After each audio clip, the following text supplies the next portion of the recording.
Trading the foreign exchange market carries high risk and may not be suitable for all investors. Trading on margin, utilizing leverage can carry an even higher level of risk that can lead to a complete loss of investment funds. So before deciding to trade the foreign exchange market or using any of our software alert products, you should carefully and diligently consider your personal investment objectives, level of experience, and risk tolerance. There is a possibility that you could potentially sustain significant loss. You should not invest any capital or trade that you cannot afford to lose. It is your responsibility to be aware of and understand all risks associated with foreign exchange trading and to seek professional advice from an independent certified financial advisor if you have any doubts. Auvoria Prime does not exercise trading authority over your trades. You and you alone exercise discretionary trading authority over every trade. It's just going to be, I think we may see some action this week, being the end of the month and beginning of the next month. We'll see some profit taking, and maybe some of these trades that are in drawdown will turn profitable for a little bit here. We'll see. Aussie US. Here's the Aussie US. I saw that one earlier. That one was pretty late. It's coming right back. This could, depending on what the direction is. Let's see what the direction of this trade is. It is in a downtrend. It is coming into a green zone. It's contra trend right now. It's actually going with the trend, but it's entering into a green zone, which eliminates the bank induction theory. We are in a downtrend, so we're going to put a down arrow up there, and we'll just see if we can get a bounce. We are starting to get a turn and changeover of the moving averages. This is a pretty strong move down. We had a strong move down, base, retrace. I would expect it to maybe come back into this area, maybe give us another red zone, maybe take another shot at this range. Aussie US. The US is getting strong right now, and the Aussie is showing one of the weaker ones. So if this thing were to break through this little green zone, we could take this trade to the downside. It would be with the trend, but we need to get through this little area right here. We have the money zone. Let me get those up here.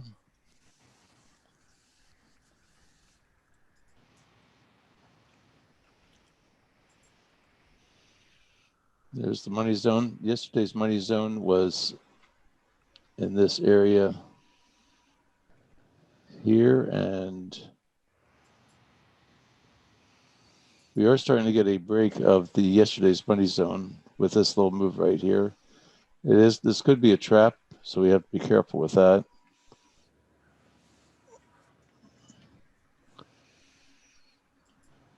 Right now, these blue lines are engulfed, are in the range of yesterday's money zone. That's the London session to about 2 o'clock in the afternoon on the U.S. session. It did break a high, came up here, made a lower high again. If we can get a break, we have to get through this little area right here. This is a rather slow, gradual grinding up to the top, and now we have a strong move down. I do like that. If this thing breaks to the bottom, I do like this as a target down here. So let's just take a look at. So basically, I'd like to see a close below. Oh, probably a close somewhere right around in there. If we can get a close below the 76.06 area, we may have a little trade to the downside, and then we would have some room.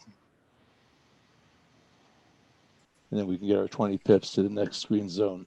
This would be going with the trend, but as I would expect, a little bit of a bounce off of this area. If it doesn't bounce and just goes straight on down, then we're looking at a nice little trade there, possibly. There is some strength to the U.S. dollar right now, and there is weakness to the Australian dollar. Hey, good morning, everyone. Good morning, Matt. Hey, morning. And let's see, the Aussie yen is the next one that we're going to look at. You might want to check your charts afterwards, Al. I noticed some of them are on the wrong time frame. See that one again, Eva? I said you might want to check your charts afterwards. I noticed some of them are on the wrong time frame. For example, it's on 15, and you've got a currency on the 5. Thank you. I will. Thank you. I'll have to do that. No. Let's see. Aussie yen. We are in a uptrend with the down arrow. Make sure that's true. 1, 2, 3, 4, 5. 1, 2, 3, 4, 5. Well, it's pretty much 50-50. So, and the question is, do we have 50 pips in between the two zones? And I'm thinking maybe not. So this thing's probably consolidating a little bit. We only have C76. Actually pretty close to 50 pips.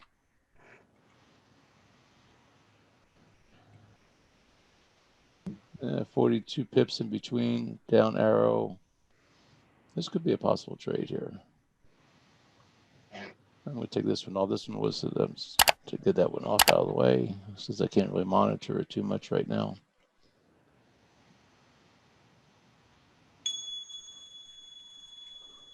And we're in the money zone. We had the overnight session. It had a nice big move overnight before we got into London session. That's over the Asian session. This would be the entry. A little bit out of the chute right now. Here's be the target. Aussie yen. The yen has gotten real strong all of a sudden. I think we can take this trade.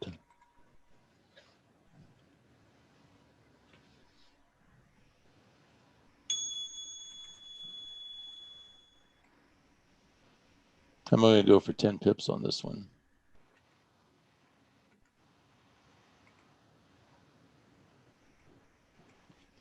I'm just going to go for 10 pip target. And I'll use my stop being 20 pip stop.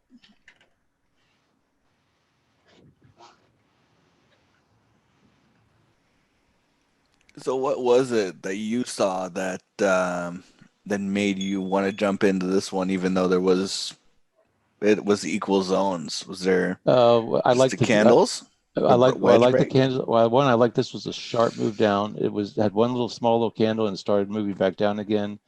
And the other thing is that I see on my heat map that the dollar is the strongest currency of all the pairs. The Aussie is weak, but the yen is getting strong on the lower time frame. So I saw there was momentum. I'm looking to see a bounce off of this 200 moving average. I'm looking at a bounce off the zone. I'm looking at these wicks over here, and I'm going to have my target somewhere right around the bodies to inside the bodies and the wicks of this area, right in this area. It may not get all the way down to the moving average, but I saw that there was enough momentum. It looked like that candle was strong enough to where it was going to give me a little bit of a. I'm not going to. This was not a. I basically cut my target in half and I cut my stop in half. I'm using a 10 pip target and I'm using a 20 pip stop. And I like the fact that it was we had strong candle down. When I get a strong move down with only one little candle in between before it breaks again, that tells me this is sort of like a drop, a base, a drop, and usually that drop it would be the equivalent of the second drop is the equivalent of the first drop. Exactly. So that's why I kind of like that one. Good. I just wanted to, just for some of the other people, and myself, just to understand exactly I think your thought process was. Yeah, it's good to do that. As from a Fibonacci standpoint, here's the length of this first Fibonacci. It came back retraced less than 38%, one little candle in there. And so my target right now is going to be pretty much it already passed the zero line. So the 38% would be, and that's right where my target is right here. This is a nice little Fibonacci extension, but you want to see that strong move down, one little candle base, and then another move down. And let me go get my charts back into sync here before I forget to do that again, or else I won't get all my alerts properly.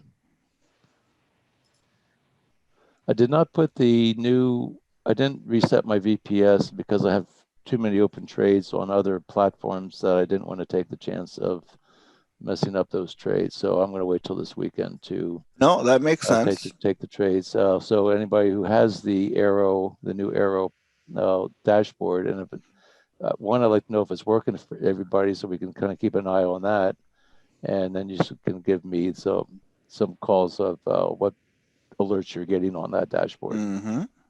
Yeah, I will take care of that for you in just a little bit. I said my gearbox took some nice trades. Actually, my gearbox took my weekly target trades, closed them out. I'm still in drawdown, but I was happy to see that it started to turn around a little bit here. Aussie yen, on that Aussie yen trade. If I start seeing this thing struggling with, I'm only going for 7 to 10 pips on this. I have my target set for 10 pips, and we'll see if it starts forming a little bit of a wick on here where it can't quite get down here. Then I'm just going to pull the trade and I'll take my 4 or 5 pips on this one. All you need is if you can take a lot size of 2% of your account, and you go for 5 pips. That's all you need each day.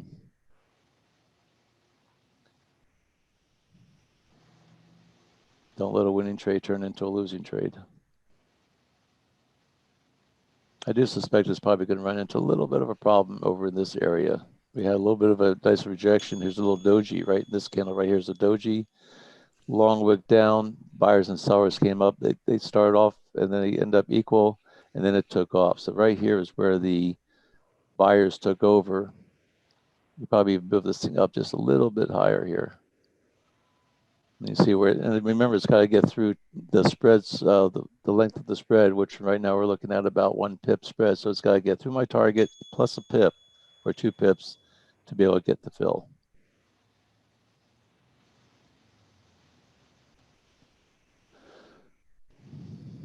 And let's see, New Zealand Swiss. Looks like we have a New Zealand Swiss alert here. Let's take a look at that.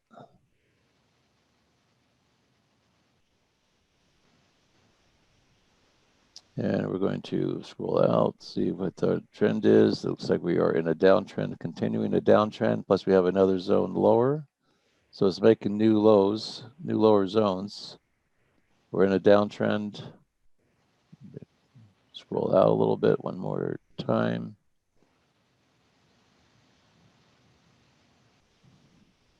And we are in this is the overnight low coming through right in here.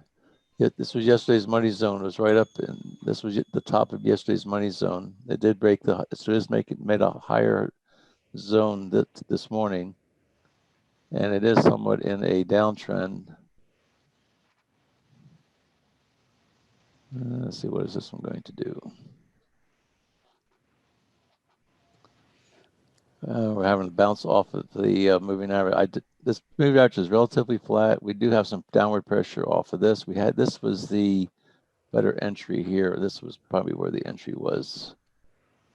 This is on a 15-minute chart. No, I had this one on the 5-minute. That's why I got that signal. This was on a 5-minute chart. Okay. That's why I just noticed that. This is one that had my chart out of sequence.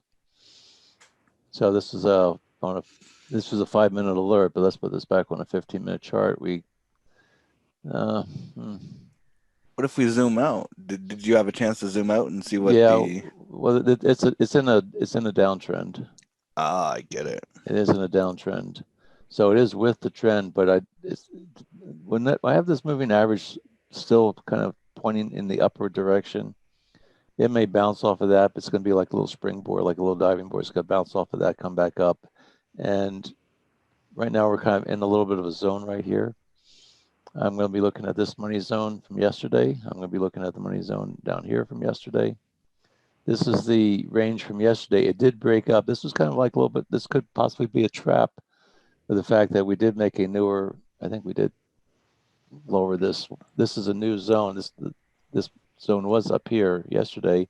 It formed a new one off this breakout, but that could have been like a little bit of a head fake. And we have a little bit of an M formation right here, but we still have to get through this. So right now I want to see it break. If it can break through the overnight lows, which is going to be right around in this area. Here's the lowest body of the candle from the overnight low. Here's our money zone. It really didn't break the high, but when the high came before the money zone, it came right up and formed a new high. So I want to see it break the overnight low. If it breaks the overnight low, then we may have room to the downside on this. And that would give us our 20 pips, almost 20 pips to this zone right here, which or the bottom up. You can take your pick. You can take the bottom of yesterday's zone, which is a real bright green area, or you can just go to the top of the green, which would be this. And this looks like this was kind of your bank conduction, came right down into the zone, pulled back, gave us a couple arrows, but that was yesterday, so that's not going to do much good with us right now. Now let's just stay away. And right now, the New Zealand Swiss is stronger, not by a whole lot, so I'll hold off on that one right there. Aussie CAD, is that a new one? Let me take this off so I know when I get new ones. Aussie CAD. Aussie. Where'd my Aussie CAD go? There it is. This is the one that's right in the zone. This one that we're looking at was it's Aussie yen that I'm in. Not seeing it here where it looks like we're in an uptrend. We did have a zone right here, and that one was taken out, and now we're into. So it's making newer lowers, even though it's still an uptrend. It's taking out some of these other areas. This looks like a nice little M formation coming in. This thing could go lower. It's gonna have to get through quite a few zones. We are starting to get the turnaround over here, and let's get some of my chart symbols up here.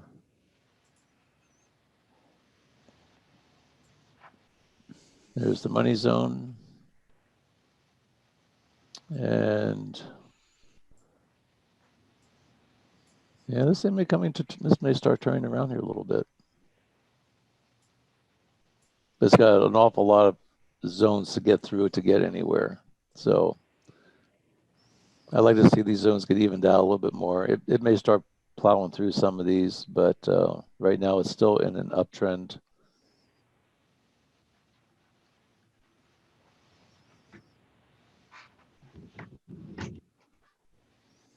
This is the main zone. I can see where this was one. Actually, you have 3 zones right inside here. 1, 2, 3, 4, 5. 1, 2, 3, 4, 5. Actually, right now it's pretty much evened up. 1, 2, 3, 4, 5. 1, 2, 3, 4, 5. Right now it's trading in a range. I don't know that we have enough room for the 50 pips though. Sorry, guys. Only have 40 pips in between the zones, so yeah, I'm going to pass on this one.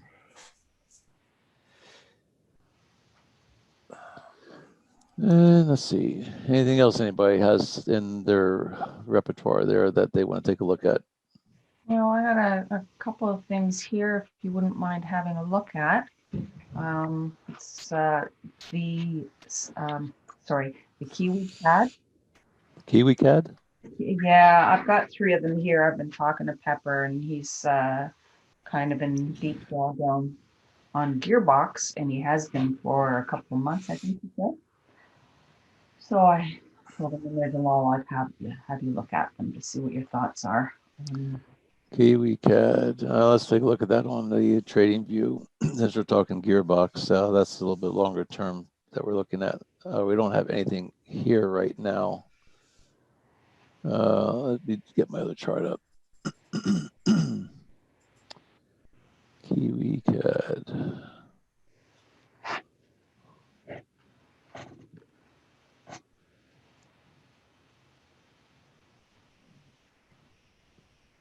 I did take all the correlated pairs that by Gearbox was in, and I took every pair that I'm currently in.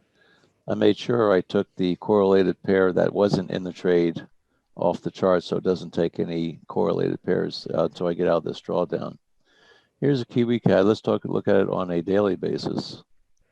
See how it looks like from that standpoint, from a bigger time frame picture. Are you short or long with the Kiwi CAD on your Gearbox there, Pepper? Long. You're long? Okay, that would make sense. So you're long within this channel. So you've been taking trades all the way down along here. And we're coming right down. This is October's low. I think we're getting down near the bottom of this thing.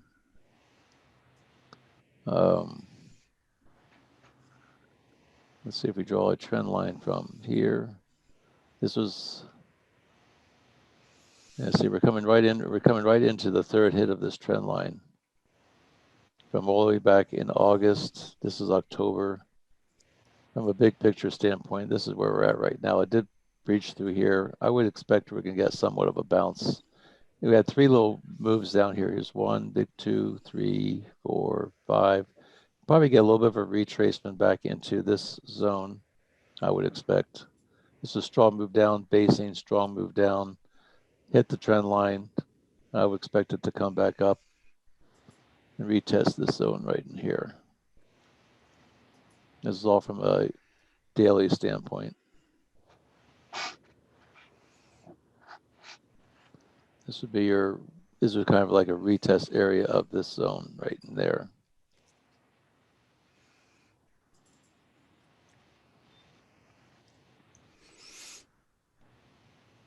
We did have a little bit of breach. It couldn't break through. We couldn't really close below. It bounced back up. You still have everything coming down. Let's go to a 1-hour chart and see what this might look like on a 1-hour chart. Now, your moving averages, was I correct in seeing that it looked like it was going up on the daily? That they're in a position to on the daily, the moving not sure.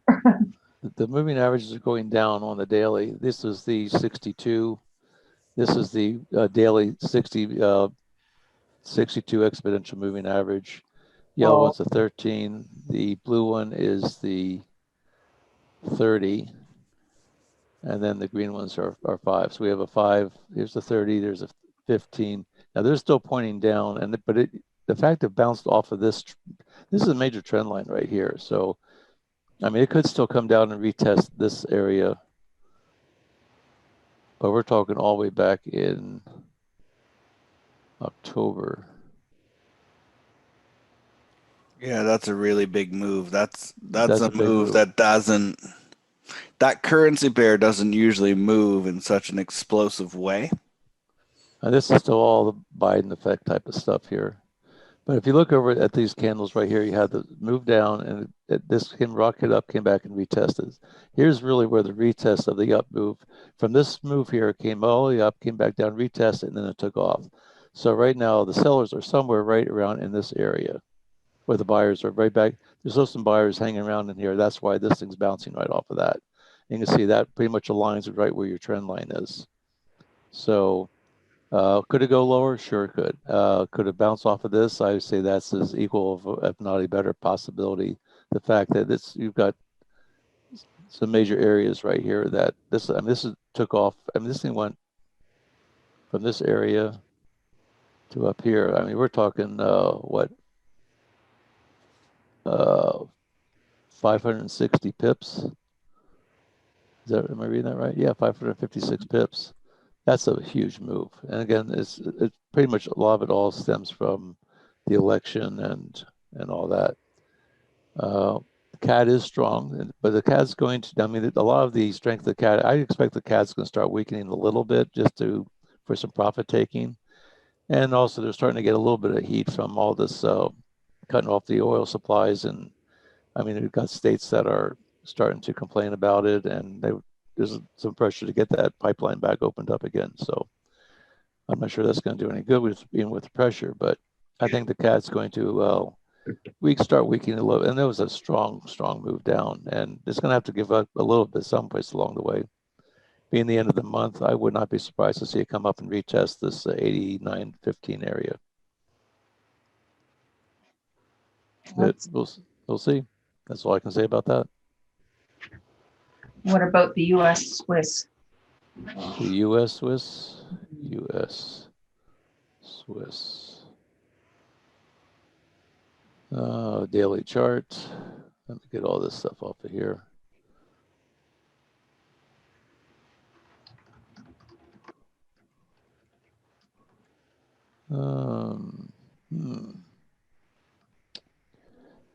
Strong move down, retest. I broke through that. Just got to get, this is the next area where I'd be looking for some problem area for it to get up any higher. This is all the way back, again, this is back in July, so we'll be looking at this is going to be the supply zone right in here. Could go up a little bit higher still, but it's getting near the end of this this range. Did take this one out. Did take, right now, this one came up and saw some problem. You can see where this, you look right down in this area where this move came up, it came right up and then got rejected right into here. Went down a little bit lower, it's going up a little bit higher, but this is the range that it's got to get through. Right in there. So if it can break through the top of this, it still has some more. You could get a little bit of a wick up, but this is strong move down, came back up, and then started trending down all the way down, and then it broke. And so this is the origin of where that move was. So could it come up here? Probably a good chance it will. But it also may give it up a little bit before then. If we draw a harmonic, when we look at the price retracement aspect of this, you could be looking at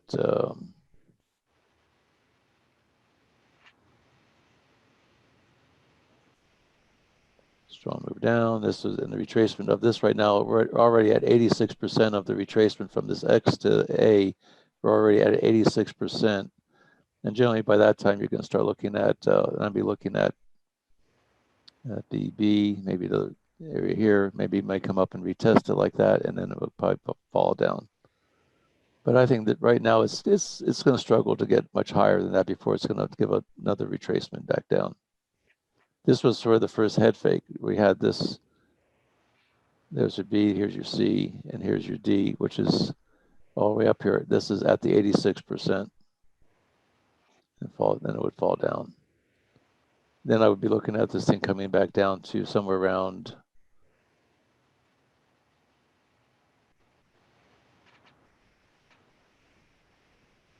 let's see, B. I just have to draw this a different way. Start from this direction. Came up, retraced, C, and then come on down this way. This is just another little pattern that you might see develop sometimes. Here's your M with a little bit higher range there, but we're still looking at the trend. Let's see if we can draw a trend line from this area.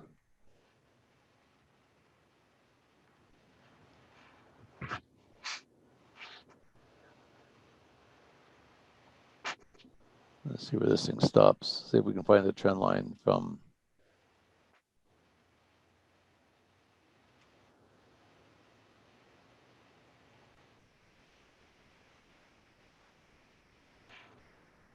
this one kind of already broke this. I kind of liked it where it had this trend. We had a lot of hits right here. This is where it got broken. This is where it really started taking off. So the whole question is how far will it retrace from this to this level? And I think, like, if you start looking at that 89% retracement, looks about where you're going to expect it to be.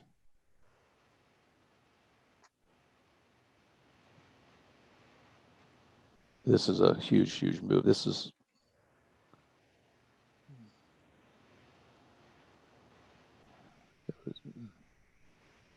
XAB.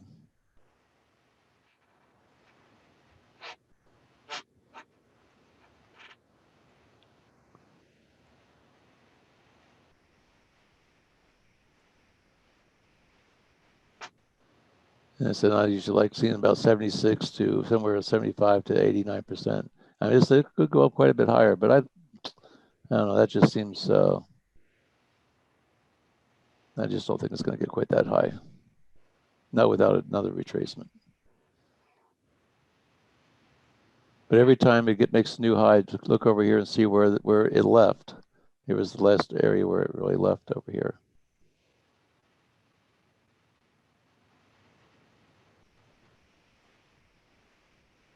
You can see that this, where the B is right now, that's already at the 86% of this move. So I just don't think it's going to go much higher.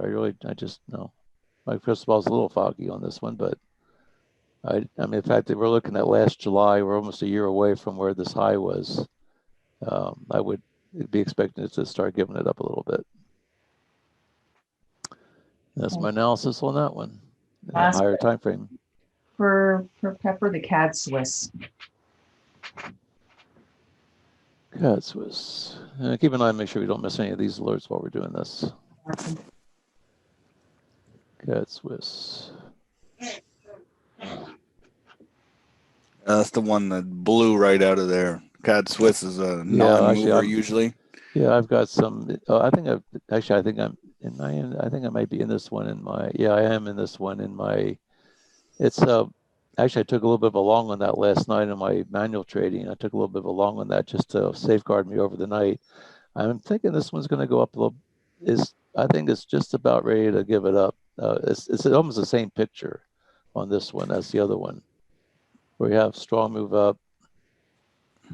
If I looked at a week, I think I ended up putting this on a weekly chart because it never goes that far. Because it never goes. Yeah, well, really, I mean, you usually just don't get these moves like this. I mean, this is just kind of phenomenally, but you know, they are. It is what it is. This is years. Yeah, we're this talking. This is like 10 years, man. This is back February of last year. It just broke through February's high of last year. So now it's got this little area right in here. This is December of 19. So this is a little bit over a year ago, a little more than a year, about a year and a half ago, a year and 3/4, a year and a quarter ago. But here's the last year. This is where in 2019, this is where the highs were. So let's just mark that as an area of it's going to have a hard time getting through this area. Now that doesn't help us much because there's still a lot of room to that upside. I'm really thinking that there's going to, I mean, we've got another 170 pips to the upside, which would pretty much dust most people's account, I think, at that point, unless you could just hang in there with it. But here was a nice little slope down. I'll be looking at this area right through here. And we're really not too far from that. But I think once you get up into this, between these two levels right here, I think you're going to start seeing some profit taking coming in. It already took out this. This is the origin right here. This little right here. That was the origin of this strong move down. It came back up and retested that. Now I was thinking that this would be one area where it would probably give it up. It didn't quite do it. Closed up higher. So this is going to be the next spot right here where all these candles are. This was the origin, came back down, came up, couldn't break. And so this little pivot right here is as high as it went. Now we did get a close last night. Well, actually a couple of weeks ago, we got a close above this little pivot right here. So we're really kind of in between. I say we're going to say this thing could turn around anytime, the way I see it. The question is, when does it want to give it up? I don't want to be taken. If I take it long, it's only to safeguard an upward move. If we go to a 1 hour chart, if I could take it long, it's just to pretty much to protect my overnight. So I'm going to let this thing, the fact I'm in such drawdown with it, my goal right now is to try and hang in there until it gets that turnaround point. If you're looking at here's the trend line coming up. And we have another little, it's almost like a double top right here. Not much of a trend. A little bit, but not much. Put it down. Here's a doji right there. So I kind of like that doji. This was back on middle of last week, actually. And flat line that on the top. And we have this little area right in there. So, and you can see where it has some rejection right at this little pivot right in here.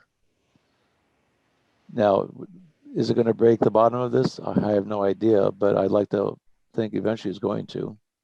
And then that's probably where you're going to start getting your profits, getting out of those gearbox trades that you're now buried in.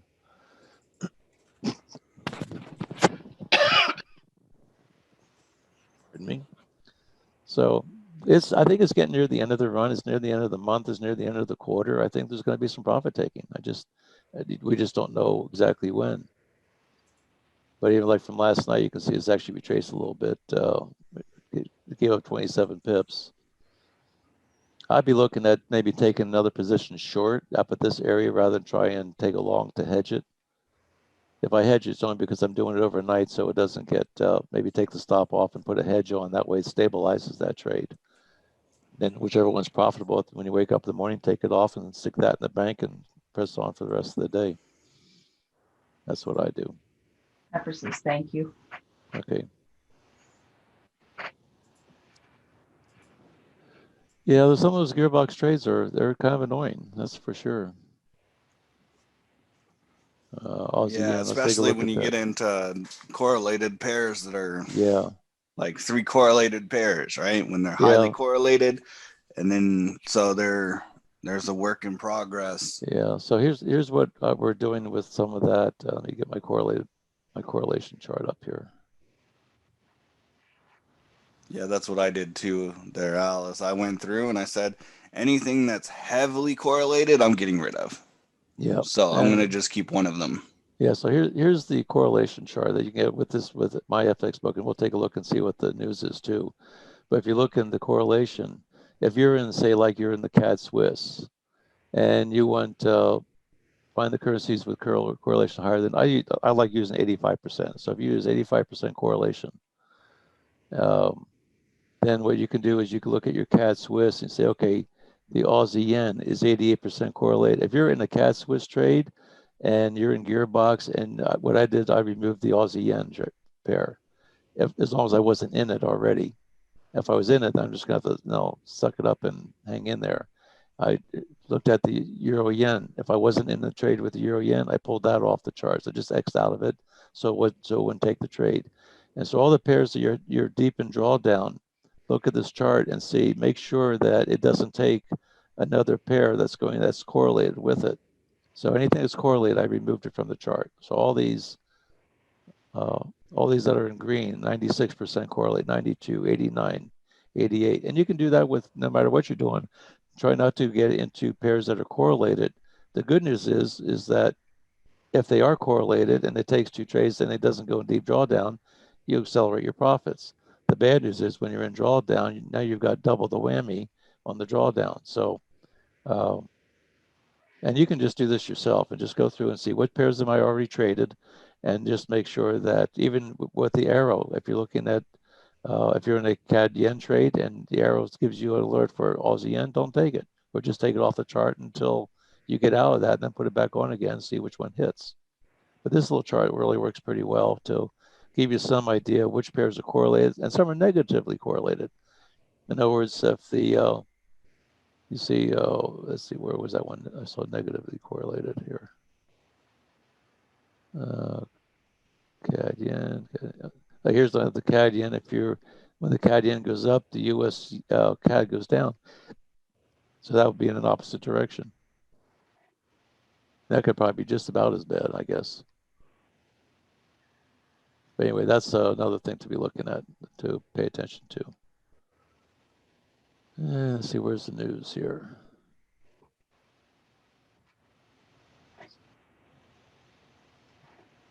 News. Is there anything correlated with gold, Al? That's a good question. I don't know that this thing has the gold chart up, has gold on here. Basically, Sandy is asking, Sandy, when the US is going up, gold goes down and vice versa. Paired with Here's gold. Where's Aussie gold? Here's US gold. Okay, here's let's see. Let me put my correlation chart up here. Let me get my percent correlation.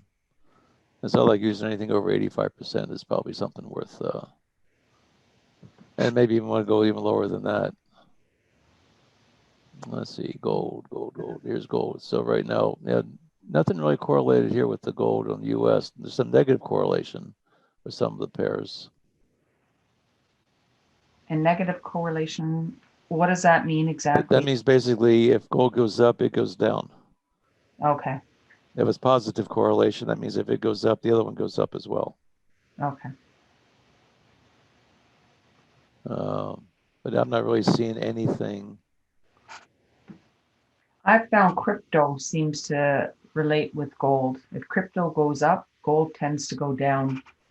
That's what Uh, I'm noticing. Whether how scientific that is and how proven, I don't know. It's just what yeah, I noticed. I can see that because a lot of people, basically, people generally speaking, when they're uncomfortable with uh, the strength of the dollar, the flight to safety is usually gold is one of the flights to safety. Well, since the cryptos have come out and they've been so popular anymore, and plus they're much easier to trade and to spend basically than gold.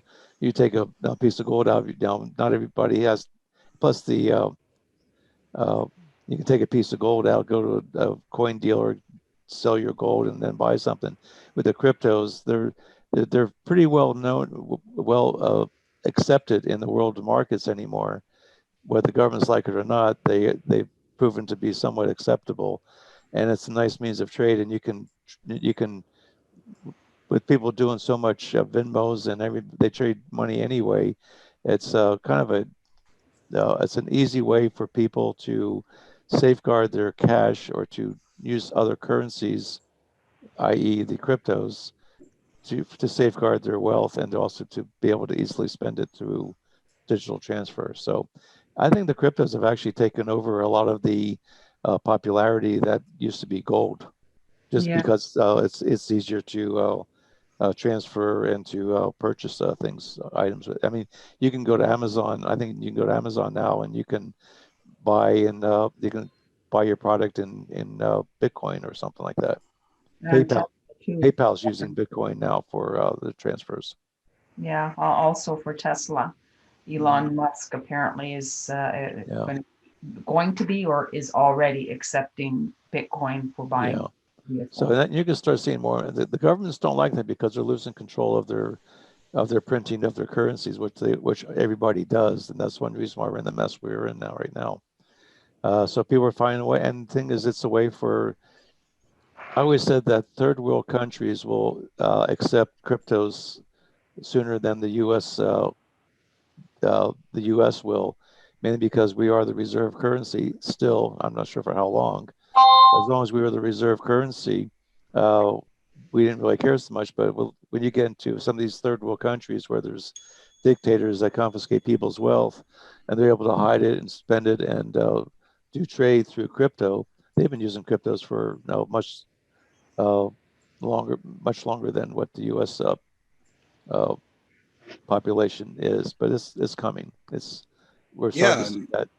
you know, a couple of years back when when Haiti had their big earthquake, um, people were sending money to Haiti via cryptocurrency because it was a lot cheaper and it was a lot more efficient and it was faster to get And money to their relatives than sending conventional means and trying to find a way to get it in. it got to the relatives rather than having to go through the mail or through a banking system where they took a percentage off of it. Yeah, it was fast. Like it's literally half an hour. Yeah. We got a couple of alerts, guys.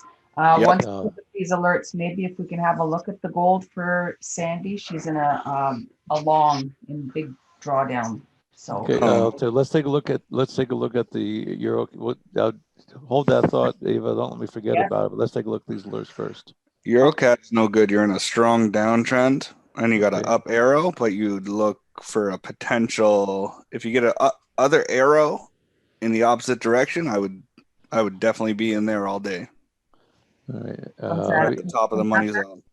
Okay. So nothing right now on the euro CAD. British CAD looks like we're coming right up into the zone. Um, let's see what our. Let's see. Let me get some of this stuff off of here. Objects. Let's get that off. Get that off. Get that off. Make sure when you do that, you don't take off your zones. And we are in a uptrend, up arrow. It's got to get through this red zone. Looks like let's get through that first. So plus, plus, plus. And we have the British CAD. Let's see where we are with strength. British is strong. CAD is weaker.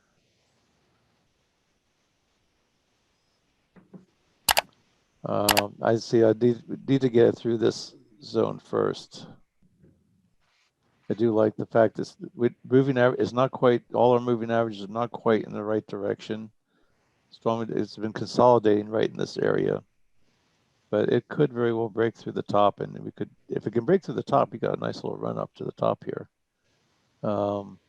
Here again, this would be another situation where the CAD is starting to give up some weakness after the strong move down with the CAD. The CAD was the second currency of this pair. That means the Canadian dollar was strong, oil was strong, and we're at the end of the month. I can see where this thing could take off and give up some of this down move into a 50% retracement. If we were to draw this from a Fibonacci from there to the bottom, I could see I could see a potential target of 50 to 62% right up in this area, which is right where this last down arrow was. Drop, base, drop, come back up into this area between the 50 and 62 for the retest. I can see that. It's got to get through this little zone first. It may come back down and retest. It made a lower low. There was probably a little bit of a divergence under there, possibly, depending on what the RSI was showing. But I want to see it break through this. I'd like to at least see it get a close above this area right here. If we can get a close above that, then we could possibly get it may take out this zone. And the British is starting to gain some strength on the higher time frame. It's not quite there on the lower time frames yet. So, and the one you were looking at, Matt, was the EuroCAD. Yeah, nothing there. We would only take a down arrow in that zone.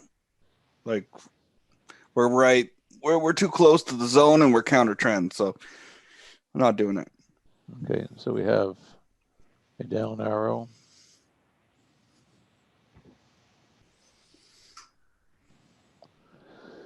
Down up arrow with a downtrend. So we might be able to, this could, yes, maybe we'll get something to bounce off of that. We have our 200 moving average still pointing down. If it comes up, tags off of that, it may come down and retest this area, which it still might be able to give you enough for a few. You might have a Fibonacci re-entry. Entry either from the top of the move or from that. We might see it might give us an idea where it'll turn around. Using this as a down Fibonacci up. No. Down would looking be at the top there on the left, the third red. Third, this way up here. Yeah. This one? Yeah. Yeah, I could see that possibly. Yeah, potentially. It also looks like you might have a nice trend line there too, there, Al. Let's try that first.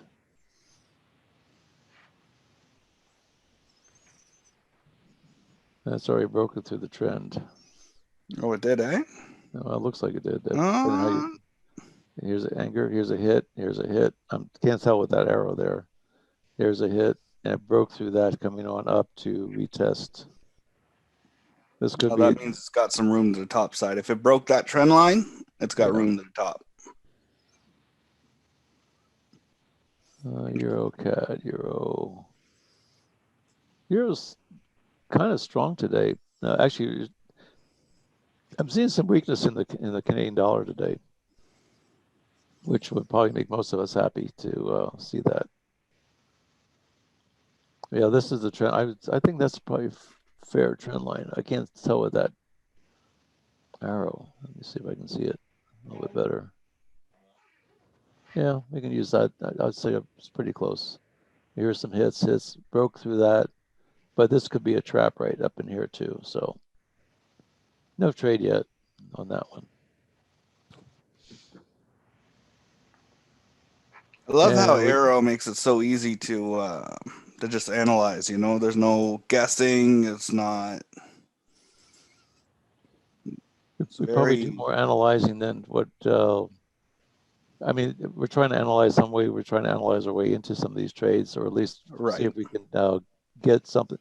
This time, the thing about Arrow was it was designed primarily for the London session, the London to New York, and starting most of the trades you'll see, some of the better trades with the currencies, oftentimes you're going to see are going to be during the London session.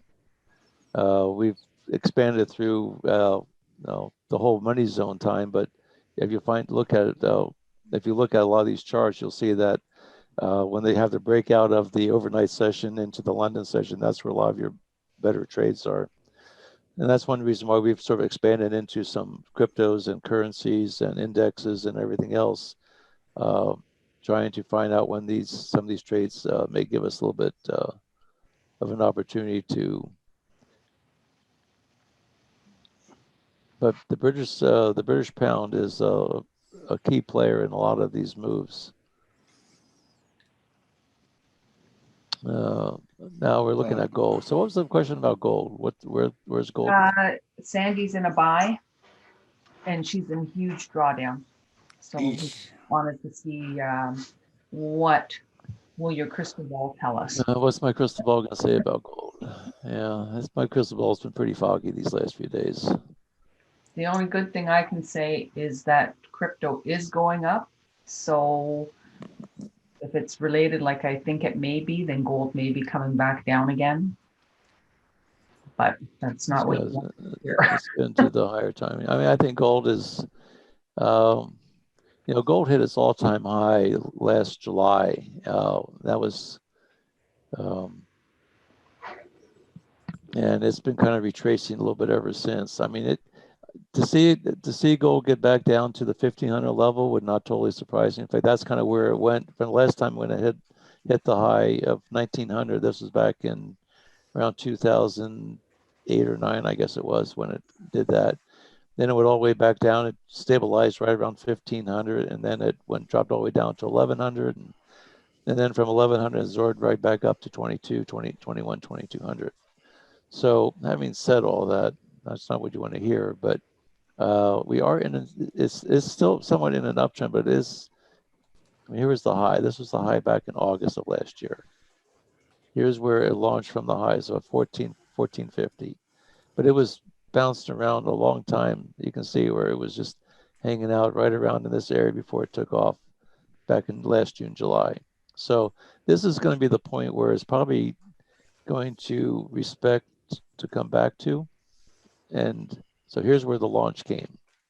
And right now we're looking at, from a Fibonacci standpoint, our retracement from, let's just take it from this pivot here. Here's the high. How far has it retraced so far right now? Right now it has retraced 61.8%. That's the key number. So, and that's right around this little zone that we draw across. So if this 1675, 1650 area, if it can hold, it should, I would expect it to be starting to go back up again. Right now, there's still enough uncertainty with the dollar that this is all very possible. You have a little bit of, I say right now we have a little bit of a, here's your wedge right here. Here's the anchor, here's the hit. It's coming back down, retesting the bottom. It's going to, if it can break through to the upside, if it can break this wedge to the upside, then you'll probably be looking at a target of, well, then it could probably very possibly go higher, but let's see if I can. She's been in this one since January, she says. Yeah, I don't doubt that. Oh, since January. Wow. Yeah. The gold too. That's good patience. I would.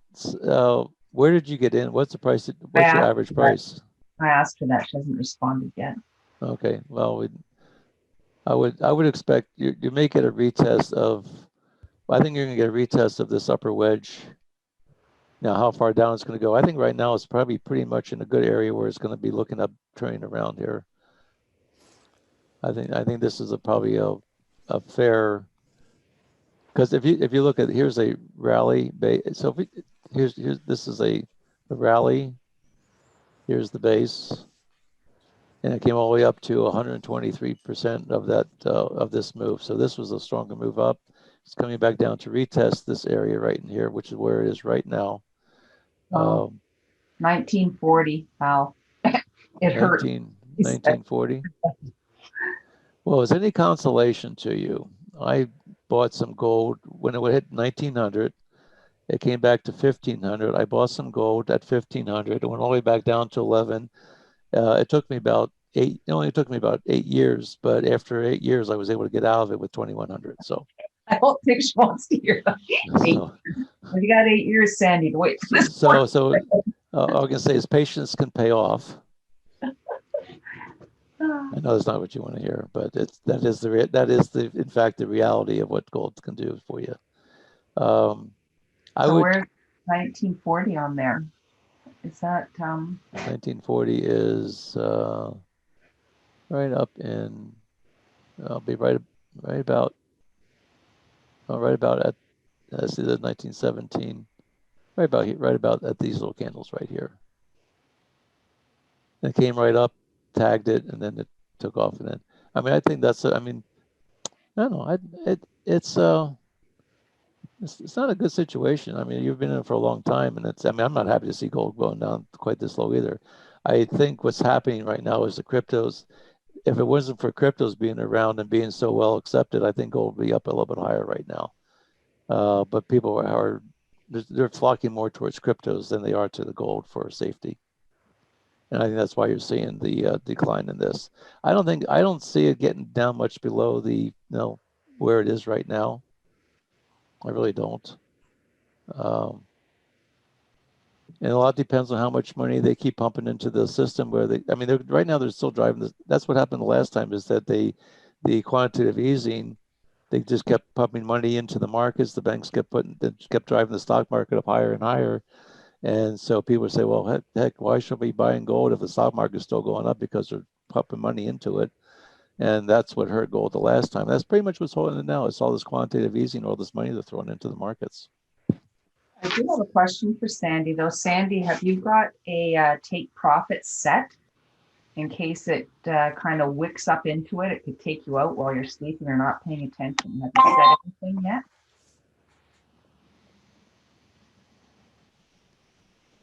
New Zealand USD. Let's see if that's. Sorry, guys. I had to step away for a minute or two. Just setting up one of my other computers here. And we have New Zealand USD sell. That was kind of new here. Selling right into a green zone.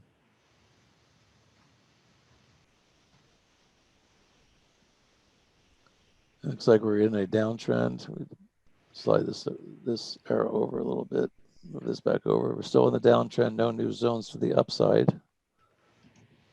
And again, I don't want to take this one right now.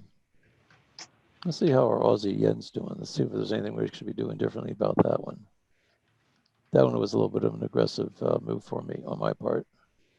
So you came right. See where this is where I struggle sometimes, where I take the trade. It came right down. I was profitable for a while. Now it came back up, and now it's retesting about where we got in, but still has some downward pressure. Aussie yen. Let's see where we at here. The Aussie is still weak. The yen is still a little stronger, but not by a lot. I'm still okay with this one. I would much rather have taken my profit here before it bounced up and have to wait for it to come back down again. I think it will. Strong move down, a little flag pattern here. There's like a drop, a little basing, came back up, a little flag, and come back down. And it may very well come back down and retest this moving average. It's getting some pressure from the upside.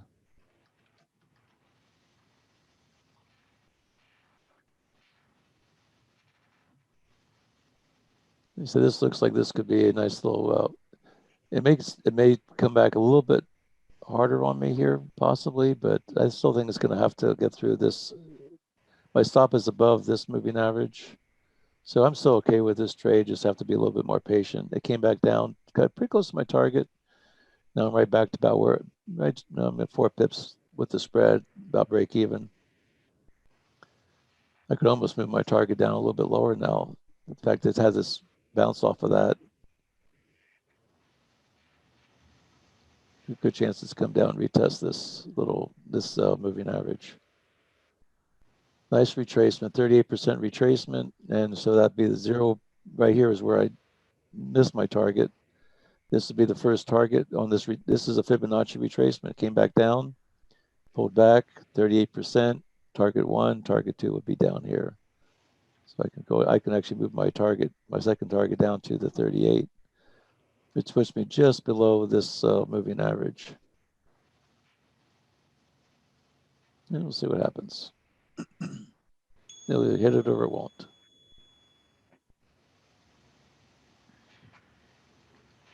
Questions, comments,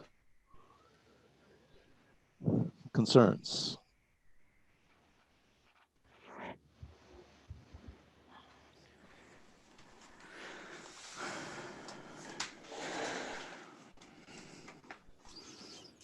Are you doing the 9 o'clock session today, Matt, or is somebody else doing that? The New York session? No, it's the 9 o'clock Arrow session. Yeah, it's Jackie's.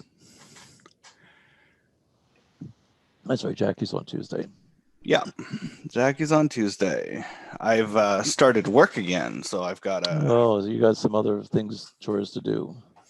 Well, yeah, and I upgraded my system. I've got I went out yesterday and got a couple extra monitors, and now I'm having the wonderful task of sorting out how to make everything work properly, and that's always fun. Oh yeah, I just added like 60 inches. I got another 2 ultra wide monitors, and they're great. It's just that I don't know if my computer can handle throwing the image on 2 ultra wide monitors, so I might have to do some troubleshooting. I have a question for for everybody. How many people have switched over to the dashboard with Arrow? And raise your hand or put a yes or something like that. And the ones that have, is it working properly for you, or are you having issues with it? I'm hearing that it's working properly, except for people that didn't load it right and didn't follow the instructions properly. I don't know. I haven't tried it myself yet. I decided to wait this week until the end of the week so I don't have to mess up my open trades with my other platforms. So I'm hearing I'm having issues or have to reload every so often. Yes, but I have issues with some pairs and time frames. Matt, you're using dashboard, right? Yeah. I sure am. Is yours working properly? Yeah. Okay. Yeah, but I've set up like 50 to 100 dashboards for people. So I have a pretty good understanding of what people have been doing incorrectly or what they missed in the setup videos or whatnot. So maybe we could have, I wonder if the possibility if we could have a session somehow, maybe this weekend, where people could kind of come in and those who haven't loaded up could follow through, and those that have loaded up that may be having issues could maybe reload them. We could maybe work out something where we could have some sort of a group onboarding type of a thing so that people can go. I haven't looked through the instructions yet. I think generally they're pretty clear, but you have to follow them pretty precise. You can't miss a step. You can't miss a step or else it's going to bog things down. If you miss the step about changing one of the inputs from default to arrow, your charts are going to open up blank. If you don't click on auto trading, it's not going to work. If you don't go into inputs and click on allow trading and import DLL files, it's not going to work. Yeah, one thing if you look at your, let's see. Yeah, Leslie has said, since I upgraded my VPS to the Arrow dashboard, I'm unable to take trades. The new order button is grayed out, and when right-clicking on the chart, there's no order options. So that means you're probably not logged into your broker account. It says, I do have allow live trading checked in the common setting tab, and I'm connected to my broker.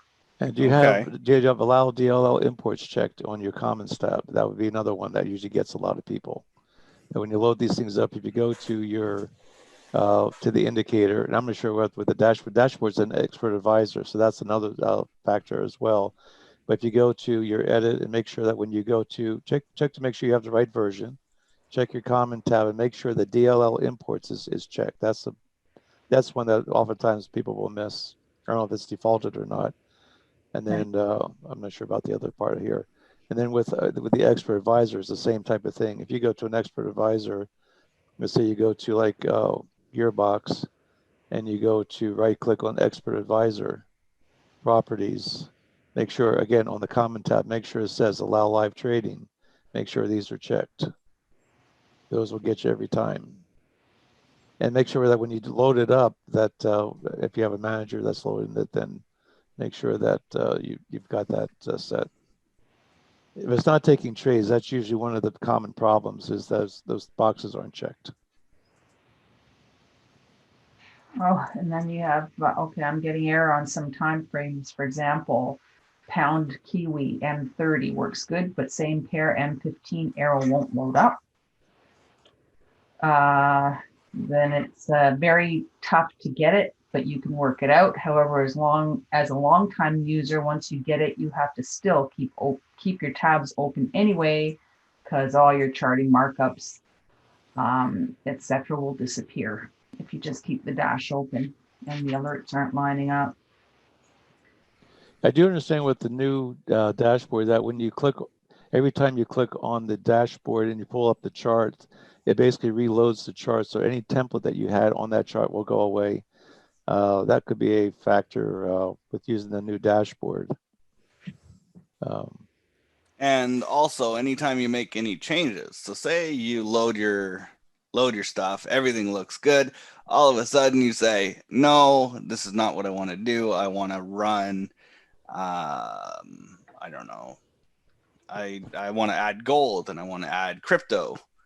Then you go in and you click OK. It's gonna reload your defaults. So you need to make sure that you it resets any of the other settings that you had. So there are some intricacies to it that can get you turned backwards if you're not cautious about what you're clicking on. It just takes a little bit of practice, but once you get it, it's beautiful and you're going to love it. It's called growing pains. Yep. One thing I do find that a lot of these videos are pretty clear. And if you can just watch the video, stop it, do the step, continue on, follow the video, stop it, and just keep on following it step by step. Most of the time they work out pretty well.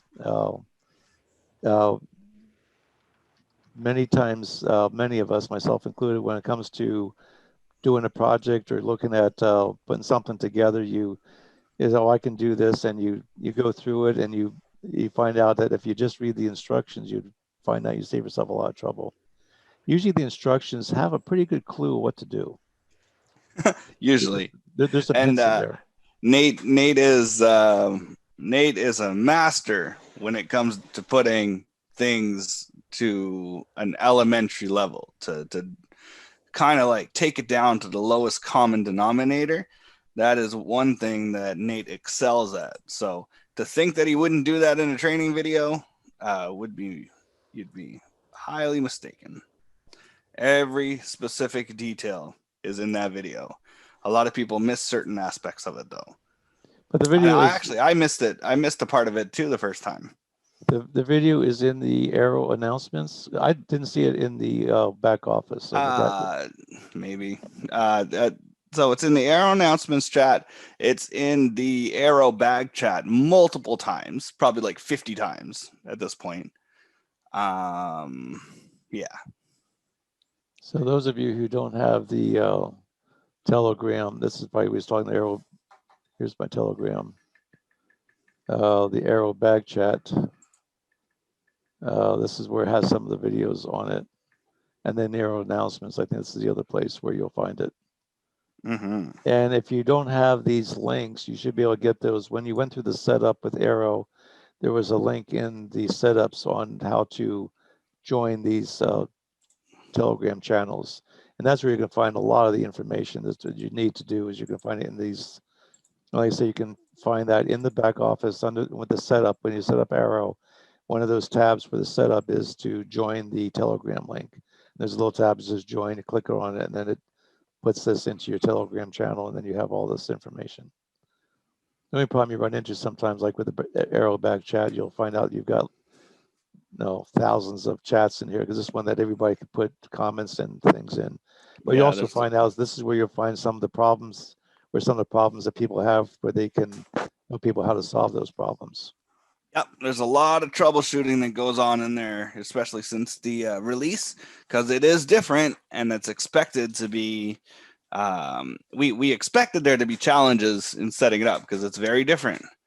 It's probably a little bit more cumbersome than setting up certain expert advisors if people are not used to it at all. So I've on Sunday I was on a call for about 3 hours, and we helped like 20 some people get set up. But there's a lot of, oh, what do you do there? What about this broker? How do you write this name in there? What happens with this feed? Why is there a .pro? Why is there a .var? Why is there a plus here? So there's a little bit of a learning curve to it. It's not rocket science though. So once you get it, it's very clear and very, very powerful. Just takes a little bit.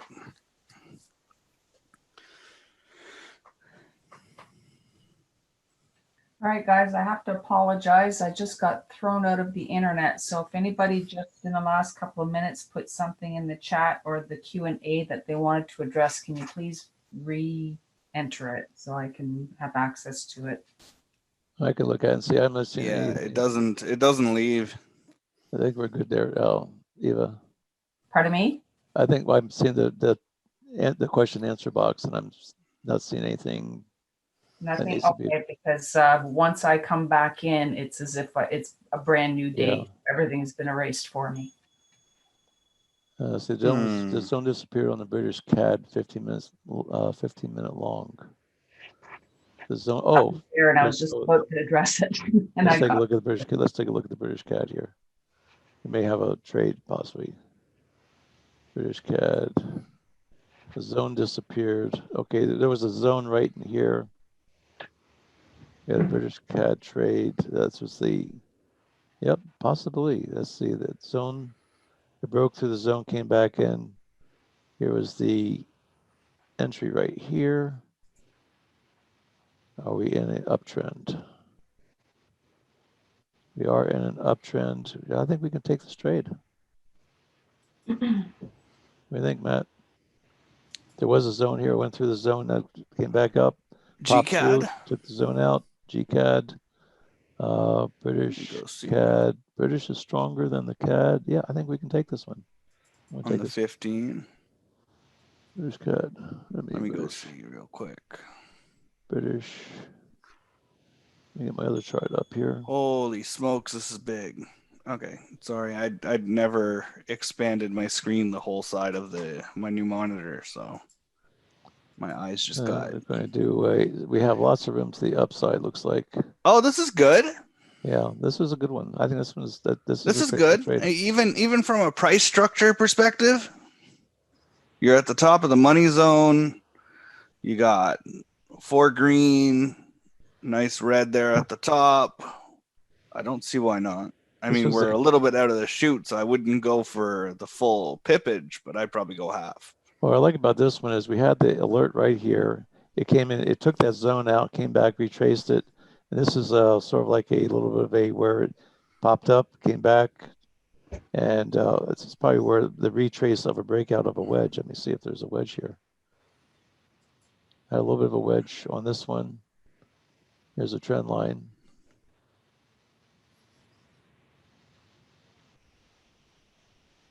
This is about where the zone was. Broke out, came back in, retested We tested the breakout area, and now it's taking off. So, yep, I'm good with this one. Target on this, again, we're looking at I think we have plenty of room to the upside. Let me see I'm pretty sure Yeah, I didn't measure it, but visibly it looks like that's like 77 pips right there. So this could be a really nice little trade right here. Yeah. The CAD is showing weakness today. The British pound is showing some strength right now. Yeah, that's a good sign to see. Like I said, with the CAD being as strong as it was pretty much for the last couple of weeks or this whole month, with all the drawdown we've had in the gearbox and some of the other trades that we've had, it's being the end of the month. It just makes sense that the CAD is going to give up some of that strength. So with this one, I'm going to see where I'm going to go with this one. I'm going to put my standard 40 pip stop. I'll put my standard 20 pip target, and I'll make some adjustments accordingly after that. So here's my target. I went up here. Could go over to the left. Here's a straw move down. And right now I'll be looking at, I think you probably even get more than 20 pips out of this. I think 20 pips is going to be a pretty safe bet. You are going to have this little area over here to the left where there's been basing and dropped out. This is the origin of this strong move down. It's going to probably come up and retest this area. Now I see you're looking in between this 50 and 62% retracement.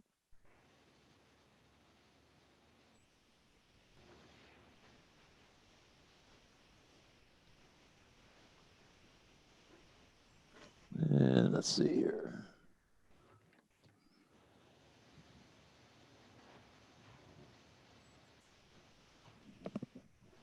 This is a British CAD.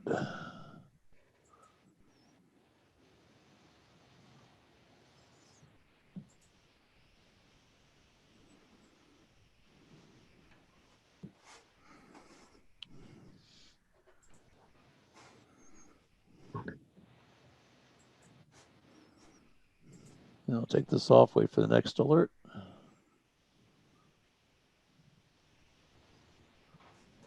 Yes, I do like the, let me scoot this in a little bit here. This is a zone that I'm thinking is going to come up to at least retest inside this area. Move down, it based. This was the top of the move. You can almost even put this Fibonacci. Actually, as a Fibonacci retracement, you take it from the zone to zone, red zone to green zone, pull back and see where the pullback is. Right now, it's pulled back 38%. It's probably going to go for the 50 to 62% area. You'll probably get a little bit of a, this is about where you make, I wouldn't probably go much more than 20 pips just for the fact it's, this is look like this would be the retracement. And we don't have all the moving averages quite confirmed on that.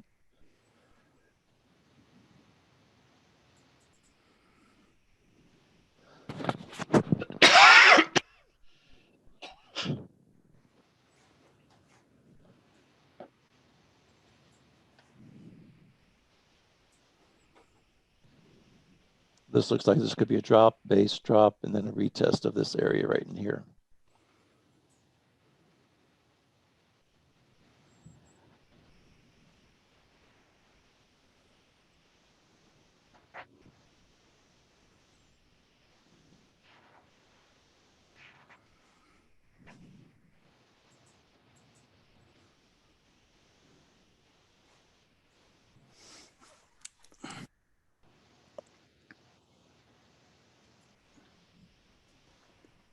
Oop.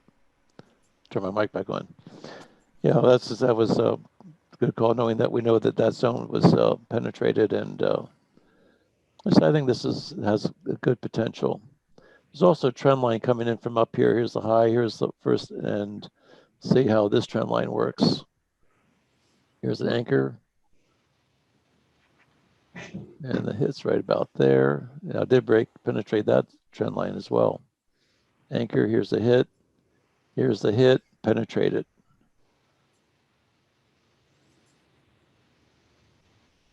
We could probably move our stop a little bit tighter than this, actually.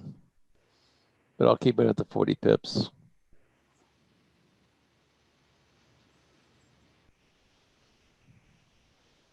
And you see over to the left here, you see once it come in, there's very few wicks until you get to like this point right here. But that's pretty much right where the zone is. So we'll be patient with this one. It'll either work or it won't. Cat Swiss, we have one. Oh, that's a 5-minute chart. Why did I have that on that?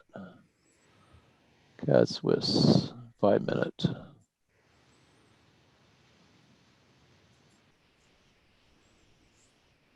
Move that back over to a 15-minute. And we have scoot in here. Here's the green zone. We have another green zone, so formed another. So we move that up a little bit, and so it's still creating higher highs. But there's a little bit of a bounce off of that.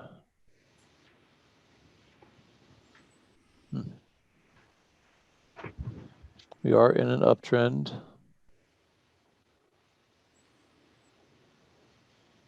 Moving averages are still in the right direction, although it did break through the 200.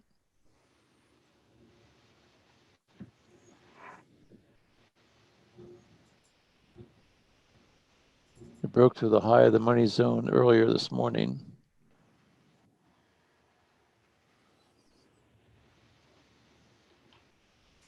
Here's the new money zone for this today. Here's the high, here's the low.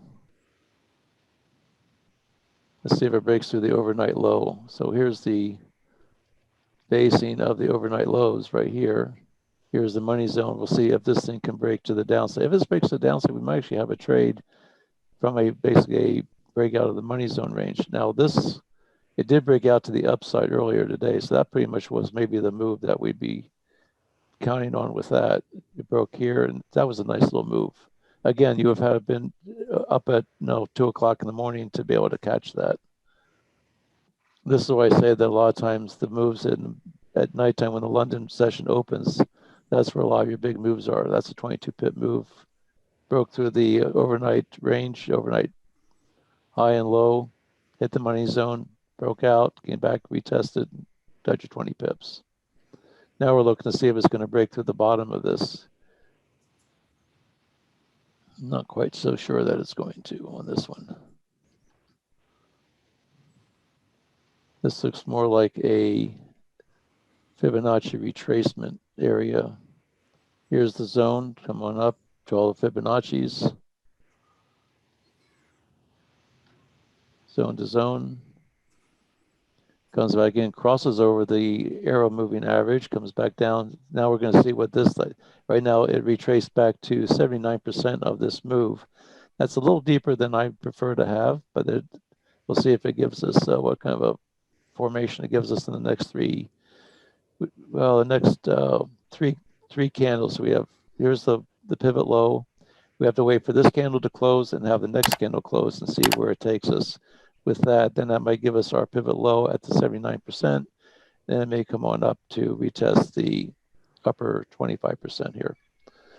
I'll have to wait and see. Right now, I don't like this for a trade yet.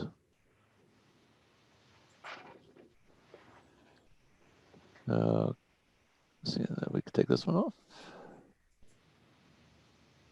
Any other alerts on the dashboard there, Matt, or anybody who's got the dashboard up? No, I don't have a dashboard, but I do get the alerts and I don't see any.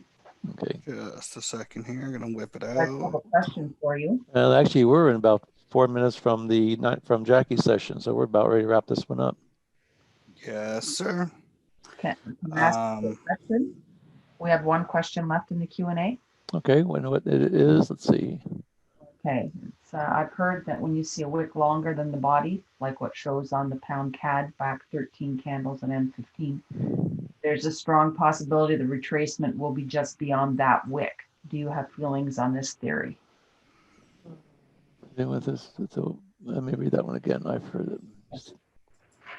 When the wick's longer than the body, which oftentimes when you get like a shooting star or a hammer, that's what they call them. This real strong wick, and it shows that Like back 13 candles. Let's see. 13 candles on what currency pair? The pound, what is it now? The pound CAD on the Pound CAD. 1, 2, 3. 13 candles. Probably, I'm Oh, guessing on she's 1 talking about minute. this one right here. I'm My guessing. bad. 1, 2, 3, 4, 5, 6. I'm Um, assuming she's talking about this one right here. I'm going to assume that this long Yeah. wick. Oh, the bottom. Yeah, Yeah. okay. And that's basically what, I mean, you could call that a hammer. Some people call them hammer if it's top, like up here, like this one up here is called, they call it a shooting star. Either way, call it what you want. Those are usually turnaround points of pivots when you have it's still, you can still see it's still closed out as a red candle, but it had the strongest, so there's strong rejection coming up. Now the question was something about What are your thoughts on the what theory? thought. Well, generally speaking, when you get that, basically what I do is I look at that candle, and I look at the candles on either side of it. And if the candles make a higher, like in this particular case, the left candle made a higher low, the right candle made a higher low. This was a pivot. When you get that break of the top of that candle, that's usually pretty much where this is the. I would oftentimes use that whole body of the candle and the wick, use that as a zone, or you could use the whole candle as that demand zone, so to speak. But yeah, that's usually the point where when you get that wick, that's a pivot, that's considered to be a pivot point, a pivot area.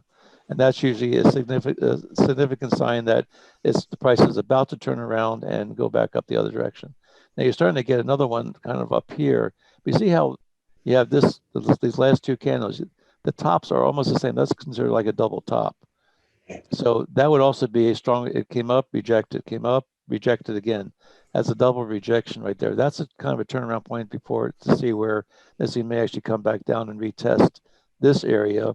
And I would be looking at having this low and then having a trend line from, I would expect to see a low from here. If this thing pulls back, I would expect to see a higher low somewhere along in this area.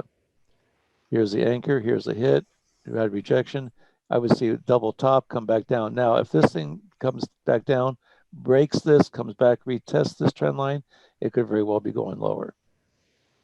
In this case, it's breaking this trend line, broke it, strong move up, came back down, went up again. It's still retesting this trend line.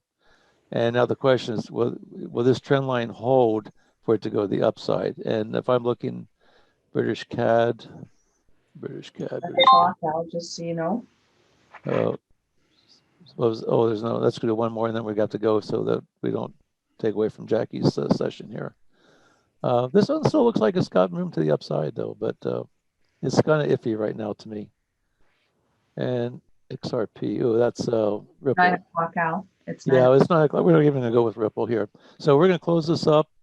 Again, love you guys coming in here. Thanks so much for your participation and your attendance. We really appreciate having you. Jackie's going to be here in the next room, and so she's going to be there from 9 to 12. And stay safe, stay green, and we'll see everybody tomorrow, same time.